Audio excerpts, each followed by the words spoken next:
Breaking news చూస్తున్నాం. ప్రధాని నరేంద్ర మోదీ పశ్చిమ బెంగాల్లో పర్యటిస్తున్నారు. కోల్కతాలోని హూగ్లీ నదిలో బోట్ రైడ్కు వెళ్లారు. ఈ సందర్భంగా కెమెరాను చేతపట్టి నది అందాలను క్లిక్ మనిపించారు. దీనికి సంబంధించిన ఫోటోలను ఆయన ఎక్స్లో పంచుకున్నారు.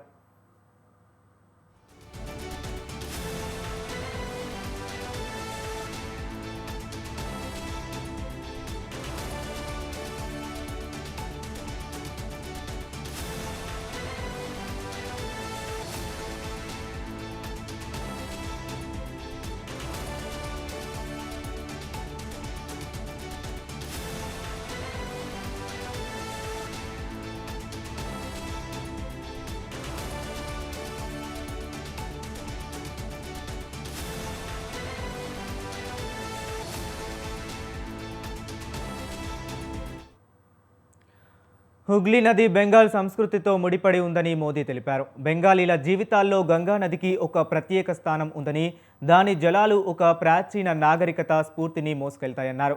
ఈరోజు ఉదయం హూగ్లీ నదీ తీరంలో కొంత సమయం గడిపినట్లు చెప్పారు. ఈ క్రమంలో నదిలో పడవ నడిపే వారితో పాటు మార్నింగ్ వాక్కు వచ్చిన వారితో కాసేపు ముచ్చటించినట్లు తెలిపారు.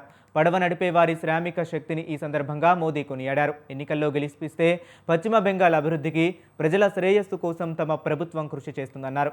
హుగ్లీ నది ఒడ్డున తాను వెచ్చించిన సమయం చాలా ప్రత్యేకమైనదని మోదీ మరో పోస్టులో చెప్పారు. చారిత్రాత్మక విద్యాసాగర సేతు, హౌడే వంతెనపై దగ్గర చూడడం ఆనందంగా ఉందన్నారు.